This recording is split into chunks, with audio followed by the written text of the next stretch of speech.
How can we be sure that the Qur'an we have today is the same Qur'an that the Prophet Muhammad taught to his companions over 1400 years ago?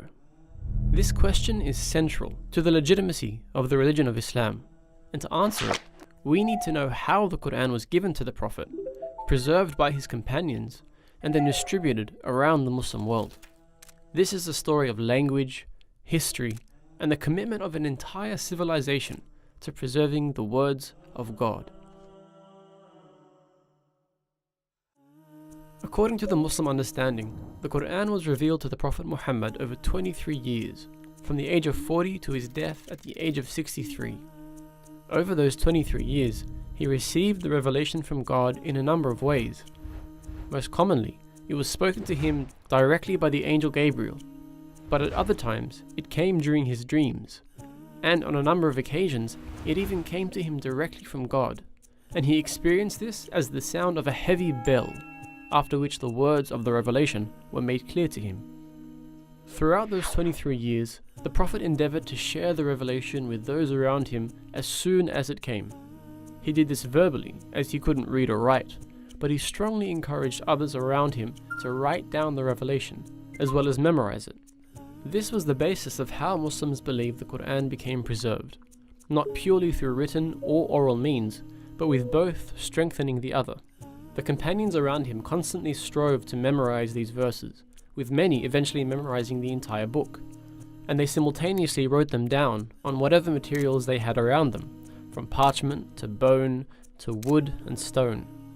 Over time, at least 65 companions functioned as scribes for the Prophet, who eventually established a school in Medina dedicated to teaching 900 of his companions to read and write. However, the dialect of the Qurayshi tribe that the Prophet spoke in wasn't the only dialect of the Arabian Peninsula, and as the religion was adopted by a growing number of tribes, they began to struggle with understanding the Qur'an. To overcome this, the Prophet was given permission to teach the Qur'an in 7 of the main dialects in the region, allowing the message to be understood more widely. But these dialects didn't really affect the written records, as they were only different when the Qur'an was actually vocalized. So this was the state of the Qur'an at the death of the Prophet. Hundreds of companions who had memorized the complete Qur'an in 7 official dialects, all of which were considered valid ways of reciting the Qur'an, as well as an incredible amount of written records that were held by the Prophet's companions throughout Medina and beyond. The placing of each verse within each chapter had been established by the Prophet before he died. But because each chapter functions as an independent unit, the companions had different ways of ordering the chapters themselves within the book as a whole. With the death of the Prophet, the leadership of the Muslim community passed to his close friend Abu Bakr, who was quickly beset by conflict on the outskirts of the now considerably large Muslim state. This conflict led to the Battle of Yamama, which saw many of those who had memorized the Qur'an killed.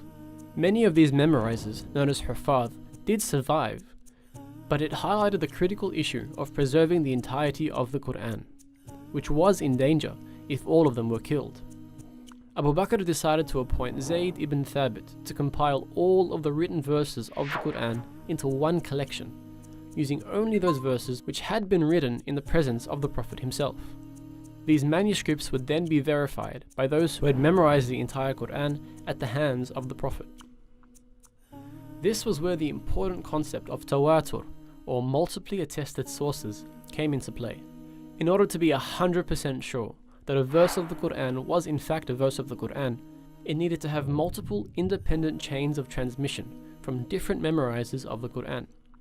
In this way, any verse that came to Zayd could be corroborated through both written and oral means, essentially guaranteeing that every single verse put in the final book was conveyed by the Prophet.